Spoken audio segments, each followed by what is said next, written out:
E aí, gente bonita, como é que vocês estão? Tudo bem? Aqui é o professor Anderson. Vamos voltar para o nosso estudo de física? Beleza, vamos lá então. Pessoal, então chegou o momento da gente falar de capacitores, né? São elementos eletrônicos responsáveis por armazenar uma grande quantidade de energia e liberar essa energia de forma bem rápida quando necessário. A gente consegue observar a utilização do capacitor aqui em dois mecanismos eletrônicos. A máquina fotográfica, né, que ela necessita de um flash para poder retirar uma fotografia com qualidade. Esse flash ocorre devido à descarga rápida de energia elétrica que é acumulada no capacitor.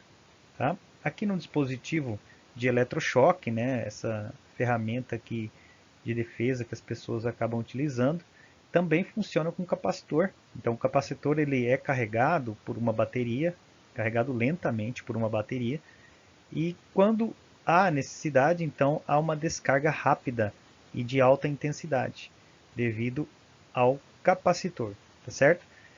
Você deve estar se perguntando, então o capacitor é uma espécie de bateria, uma espécie de pilha? Mas não completamente, porque nós temos que a bateria e a pilha, ela se descarrega lentamente, né? Ela fornece a energia lentamente. Já o capacitor, ele tem essa capacidade de oferecer, de fornecer energia rapidamente. Tá? O primeiro capacitor, a garrafa de Leyden, pessoal, ela é uma espécie de capacitor primitivo. Ela foi elaborada, então na verdade ela é um ancestral do capacitor. E foi constituída, foi elaborada lá no século XVIII, nos Países Baixos. De lá para cá, então, é amplamente utilizado nos dispositivos eletrônicos. E antes da gente continuar, é importante a gente lembrar que esses dispositivos são dispositivos que há necessidade de você ter certa atenção e cuidado para manusear, porque são dispositivos que podem causar choque elétrico por armazenar grande quantidade de energia elétrica. Pessoal, então nesse momento a gente analisa a estrutura de um capacitor cilíndrico, tá? Então, basicamente, um capacitor cilíndrico ele vai apresentar dois terminais para que eu possa ligar a corrente elétrica nesse elemento. Um dielétrico, que é um material isolante no interior desse capacitor, placas metálicas revestindo esse material dielétrico, o alumínio em todo o interior, né, tentando agora isolar, e por último, a isolante plástico, né, para impedir a corrente elétrica que saia dessa região e para impedir também que tenha o contato de outros materiais ou de pessoas com o interior do capacitor. Bom, falando de capacitor, então a gente vai falar agora de capacidade eletrostática, ou também conhecido como capacitância, né? A capacitância ela está relacionada com a capacidade de cada material ou cada condutor de armazenar carga elétrica e o potencial elétrico. Então, matematicamente, a gente percebe que a capacitância é dado pela quantidade de carga dividido pelo potencial elétrico. Dessa maneira, então, a gente pode observar qual é a unidade de medida para a capacitância. Então, aqui embaixo, a gente percebe que a capacitância, a sua unidade de medida é o farad, ou também o coulomb por volt, tá? Onde a unidade de medida de carga é o coulomb, a unidade de medida para potencial é o volt e a unidade de medida para capacitância é o farad. Chegamos no momento de falar, então, pessoal, da capacidade eletrostática em condutores esféricos. Tá? Então, vamos analisar aqui um condutor esférico. De alguma maneira, vamos carregar eletricamente esse condutor, né? Seja por qualquer um daqueles processos que a gente já conhece, processo de eletrização. E aí, nós vamos verificar a capacitância, onde a capacitância é dada pela quantidade de carga dividido pelo potencial elétrico. Mas esse potencial elétrico, nós sabemos que é dado pela constante eletrostática vezes a quantidade de carga dividido pelo raio dessa esfera. Então, quando a gente substitui o potencial elétrico, a gente tem que essa capacitância é dado pelo raio da esfera sobre a constante eletrostática. Então, aqui a gente conclui que a capacitância ou a capacidade eletrostática em condutores elétricos e esféricos, né, ele depende apenas do seu raio e do meio onde ele está inserido. Então essa capacitância ela é diretamente proporcional ao raio. Quanto maior o raio da esfera, maior é a capacitância. E inversamente proporcional à constante eletrostática. Tá? E é claro que a gente vai entender também que essa capacitância ela é sempre positiva, independente do material ou da carga que nós temos nessa esfera. Pessoal, então saímos lá dos capacitores cilíndricos e esféricos, agora vamos falar dos capacitores planos, né? Então a capacidade eletrostática em capacitores planos. Então aqui nós temos uma ilustração para representar um capacitor plano. Então nós teremos duas placas paralelas de mesma área A.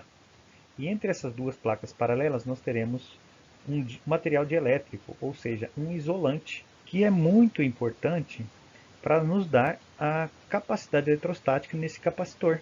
Porque quanto mais isolante esse material for, maior a capacidade eletrostática desse capacitor.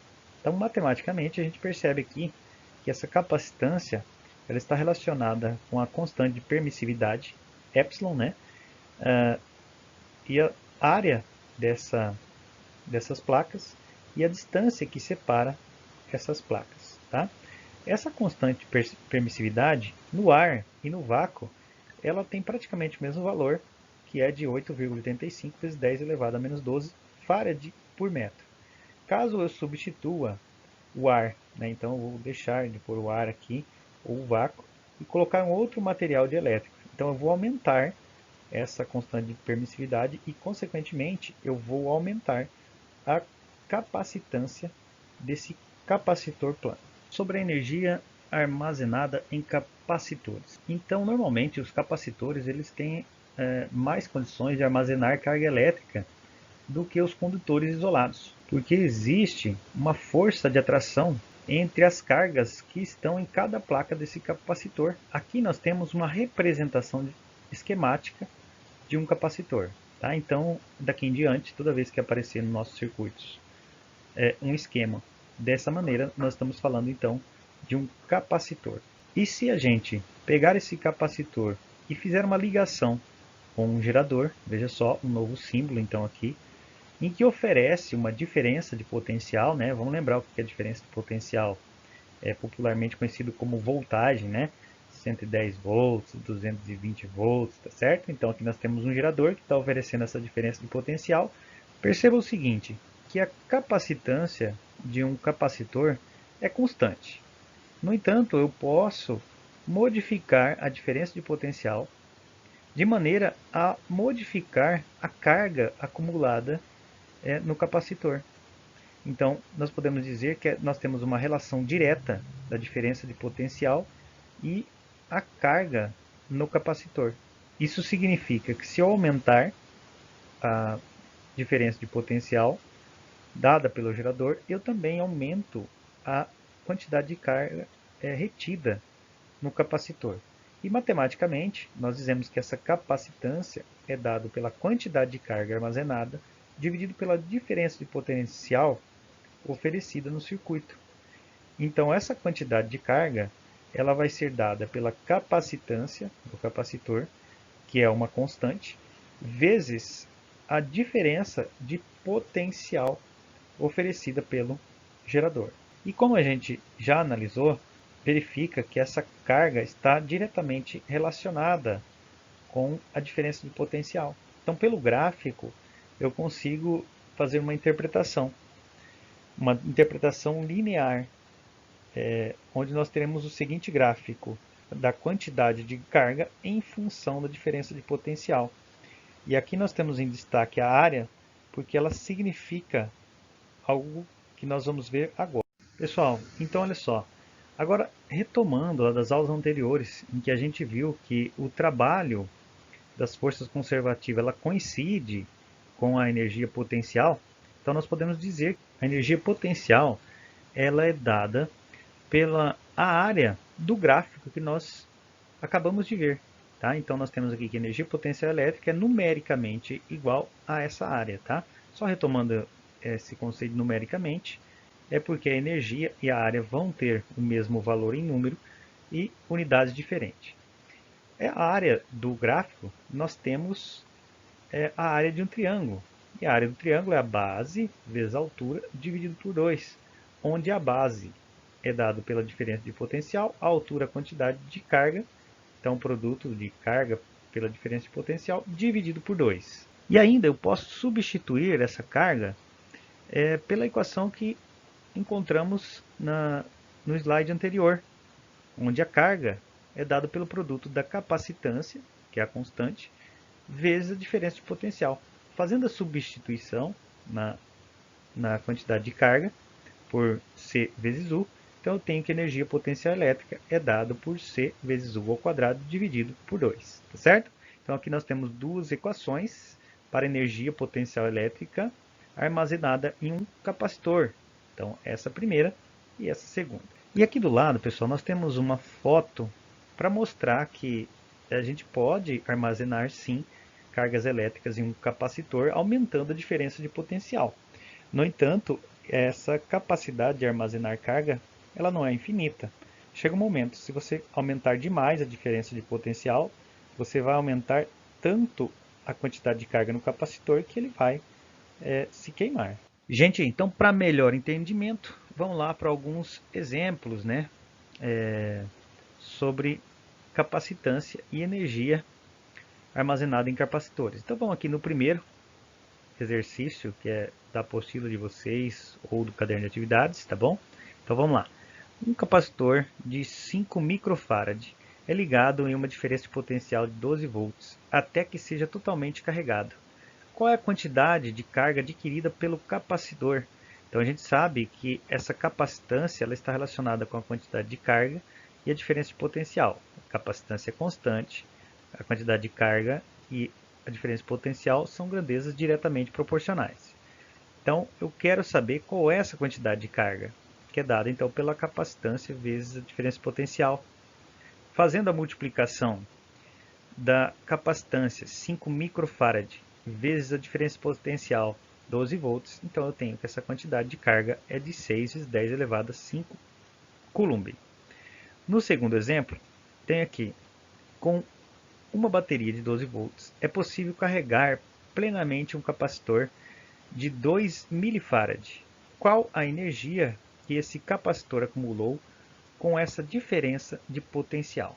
Então vamos lá, recordando o que a gente acabou de ver, que a energia potencial ela pode ser dada pela seguinte expressão: capacitância vezes a diferença de potencial ao quadrado sobre 2. Então essa energia potencial é dada pela capacitância 2 vezes 10 elevado a menos 3, que é o milli, vezes 12 volts ao quadrado, dividido por 2. Resolvendo, então, essa operação, temos que a energia potencial é de 0,144 Joule. Olha só, gente. Então, quando a gente vai montar um circuito elétrico, nem sempre é possível a gente encontrar um capacitor exatamente com a capacitância necessária para aquele circuito. Então, a gente cai num momento em que há necessidade de fazer associação de capacitores. E essa associação ela pode ser feita numa associação em série ou uma associação em paralelo. Na associação em série, nós vamos ver agora quais são essas características. O que nós temos que ter em mente para fazer esse tipo de associação. Então vamos lá.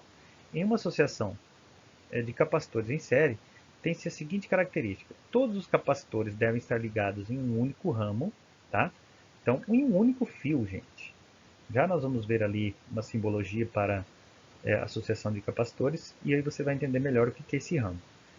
Sem ramificações entre eles. A diferença de potencial elétrico dessa associação se divide entre os capacitores que a constituem. Tá? Então, nós teremos ali vários capacitores, a diferença potencial que é oferecida pela fonte vai ficar dividida para cada capacitor. C. Devido à indução eletrostática, as cargas nas placas são iguais em módulo. Pessoal, aqui então nós temos o seguinte, uma associação de capacitores com 3 capacitores, o capacitor C1, C2 e C3. Então aqui está o capacitor C1, o capacitor C2 e o capacitor C3, né, submetido a uma diferença de potencial U de um gerador com o polo positivo e o polo negativo. Tá? Muito bom. E aí, conforme foi dito lá nas características de um capacitor, de associações de capacitores, né? Nós temos que as cargas entre as placas são cargas iguais em módulo. Olha lá, então nós temos aqui menos Q, mais Q, menos Q, mais Q, e módulo são iguais, tá certo? E aí, também, da observação que nós vimos anteriormente, temos que a diferença de potencial ela fica dividida entre os capacitores. Então eu tenho que, no capacitor número 1, uma diferença de potencial número 1, no capacitor uma diferença de potencial número 2 e no capacitor 3 uma diferença de potencial número 3. De maneira que se eu somar essas três diferenças de potenciais, eu terei a diferença de potencial oferecida pelo gerador. No entanto, a gente sabe o seguinte, que essa diferença de potencial é dado pela quantidade de carga dividido pela capacitância. Então eu posso substituir onde essa diferença de potencial é dado pela carga dividido pela capacitância do capacitor equivalente. O que é esse capacitor equivalente? É aquele capacitor que eu posso substituir esses três capacitores de forma a obter uma capacitância equivalente a esses três. Então, se você vai montar um circuito elétrico e você tem três capacitores que oferecem uma certa capacitância, mas você tem um único capacitor que oferece a mesma capacitância, então você pode substituir esses três capacitores por esse único, tá? Ou o contrário, é claro também, se você não tem esse capacitor, mas tem três de capacitâncias diferentes e que associado em série você obtém essa capacitância, então você pode fazer essa troca, tá bom? Então o que a gente está fazendo aqui agora? Nós estamos tentando encontrar uma equação para a capacitância de associação de capacitores em série. Então, quando eu fiz a substituição, eu tenho que a carga no capacitor equivalente sobre a capacitância equivalente é igual a carga no capacitor 1 sobre a capacitância 1 mais a carga no capacitor 2 sobre a capacitância 2 e assim por diante. Muito bom. Como a carga em qualquer placa elas são iguais em módulo, né? Então a gente pode simplificar essa quantidade de carga aqui em cima. Então eu vou ter a seguinte equação, que 1 sobre a capacitância equivalente é dado por 1 sobre a capacitância 1, mais 1 sobre a capacitância 2, mais 1 sobre a capacitância 3 e assim por diante. Tá bom? Então essa é a equação válida para a capacitância equivalente em um capacitor ou uma associação de capacitores. Aqui embaixo nós temos aqui equações que são consequências dessa aqui de cima. Então não vou falar delas porque se você conhece essa, você chega nessas aqui, tá bom? Nesse momento então a gente fala sobre associação de capacitores em paralelo, tá? Então conforme a gente fez lá na associação em série, vamos ver as características da associação em paralelo. Então a primeira é que os capacitores devem estar ligados de maneira que haja um único capacitor em cada ramo, tá? Em cada fio, estando os terminais todos os capacitores ligados aos mesmos dois nós. A letra B, segundo item, todos os capacitores estão submetidos à mesma diferença de potencial e cada capacitor armazena a sua própria carga elétrica e a carga total da associação é dada pela soma das cargas armazenadas em cada capacitor. Então vamos entender isso mais adiante e vamos entender como funciona também um circuito ligado em paralelo de capacitores. Então aqui nós temos uma ligação em paralelo de capacitores. Olha só a diferença, né? Antes, lá na ligação em série, a gente tinha um capacitor ligado em único ramo, né? Vários capacitores ligados em um único ramo. Aqui nós temos vários ramos ligando vários capacitores. Então aqui ó, eu tenho um ramo, 2 ramos, 3 ramos, tá? Ligando capacitores diferentes. Então nós temos uma ligação em paralelo. Então da mesma forma, eu posso associar esses 3 capacitores para obter uma capacitância equivalente. É como se eu retirasse esses 3 capacitores e colocasse um único capacitor com a capacitância que é dada por esses 3, mas na ligação em paralelo. Então o que a gente tem que fazer agora é determinar uma equação que nos dê condições de encontrar qual é a capacitância equivalente para essa associação de capacitores. E conforme foi dito lá no item B, a gente sabe que a quantidade de carga nessa associação é dada pela somatória das quantidades de cargas em cada capacitor. Então, cada capacitor tem sua quantidade de carga e a carga total nessa associação é dada pela somatória de todas essas cargas. Então, pela equação carga igual a capacitância vezes a diferença potencial, eu vou fazer a substituição nessa primeira. Teremos o seguinte, que é a capacitância equivalente vezes a diferença potencial, é a capacitância número 1 vezes a diferença potencial, mais a capacitância número 2 vezes a diferença potencial, mais a capacitância número 3 vezes a diferença potencial. Veja que eu tenho em comum em cada termo a diferença de potencial. Posso colocar em evidência e simplificar essa diferença de potencial. Logo teremos que essa capacitância equivalente é dado pela somatória das capacitâncias associadas nesse circuito, ok? Então ali, se eu quero saber qual é a capacitância nesse circuito, basta somar a capacitância de cada capacitor, tá certo? Diferente do que nós tínhamos na ligação em série. Na ligação em série, o inverso da capacitância equivalente, eu precisava somar o inverso da capacitância número 1 com o inverso da capacitância número 2 e assim por diante. Bom? E aí nós temos uma outra equaçãozinha aqui embaixo, mas ela também é decorrente dessa equação de cima. Tá? Então não vou me deter a ela, depois vocês dêem uma olhada se vocês acharem importante. Mas se você sabe essa, consequentemente você sabe essa aqui. E agora nós temos um exemplo, então, sobre associação de capacitores. Olha só, associam-se 5 capacitores de capacidade igual a C, conforme a figura abaixo. A capacidade equivalente da associação é igual a quanto? Então nós temos aqui, olha só, um circuito, uma associação de vários capacitores. Estou vendo aqui uma associação em paralelo, olha só, associação em paralelo. Aqui eu estou vendo uma associação em série desse capacitor com esses dois que estão em paralelo. Estou vendo novamente uma associação em série desse capacitor com todos esses aqui associados. Então vamos tentar resolver isso. Primeira coisa que a gente vai fazer é dar nome aos bois, né? Então vamos dar nome a esses capacitores. Vamos chamar de C a capacitância ou a capacidade eletrostática de cada capacitor. Então esse aqui tem uma capacitância C, esse também, esse também e esse também. Foi dito no exercício, né? Ó, capacidade igual a C. E aí vamos primeiro encontrar a capacitância equivalente entre esses dois capacitores. Eles estão ligados em paralelo. Logo, a capacitância equivalente desses dois capacitores é a somatória desses dois capacitores. Então, eu tenho que a capacitância número 1, vou chamar de capacitância equivalente número 1, é dado por C mais C, é igual a 2C. Então, eu posso trocar esses dois capacitores por um outro capacitor C1. Então, aqui nós temos o capacitor C1. Não foi colocado aqui, tá, gente? Mas lembre que aqui é o capacitor C1. Aqui o capacitor C, que é esse capacitor. Aqui um outro capacitor C, que é esse aqui. E aqui um outro capacitor C.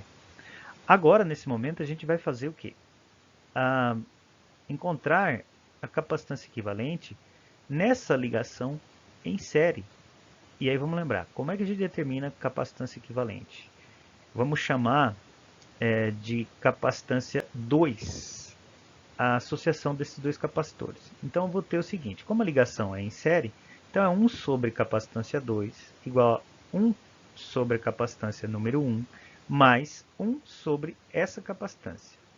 E aí quando a gente resolver, eu tenho o seguinte, que 1 sobre C2 é igual a 1 sobre 2C, que é o capacitância número 1, mais 1 sobre C.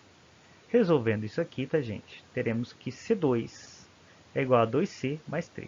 Então eu posso trocar esses dois capacitores por um outro capacitor de capacidade 2C sobre 3. Então vamos trocar esses dois capacitores por um outro capacitor C2. Esse aqui, ó, que tem a capacitância 2C sobre 3. Agora eu vou olhar para esses dois capacitores. Eu estou vendo que eles estão em paralelos. Se estão em paralelo, como é que eu encontro agora o capacitor equivalente número 3? Vou somar esse capacitor número 2, né, que está faltando o índice 2 aqui também, mais esse capacitor C, está aqui. Então eu tenho que o capacitor 3, equivalente 3, é 2C sobre 3 mais C. Substituir, ó, 2C sobre 3 mais C, está aqui. Aí teremos que esse C3 é 5C sobre 3. Agora eu vou substituir esse C3 aqui, ó, por esse capacitor C3, que também está com erro no índice, tá? Mas lembre aí que aqui é o C3. E agora vamos ter associação em série de dois capacitores, o C3 com o capacitor C. Agora eu vou fazer lá em série o inverso do capacitor equivalente. 1 sobre o capacitor equivalente é dado 1 sobre o C3, mais 1 sobre C, mais 1 sobre C.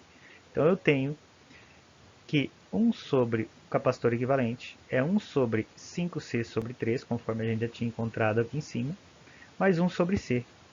Vamos resolver tudo isso aqui, ó, né? Você vai resolver aqui a divisão de fração, depois você vai fazer mínimo múltiplo comum aqui, e teremos que o capacitor equivalente é dado por 5C sobre 8. Ok? Muito bom. Então quer dizer que se eu associar todos esses capacitores aqui, eu terei uma capacitância de 5C sobre 8. No entanto, eu posso trocar todos esses capacitores por um único capacitor que tem a capacitância de quanto? 5C sobre 3.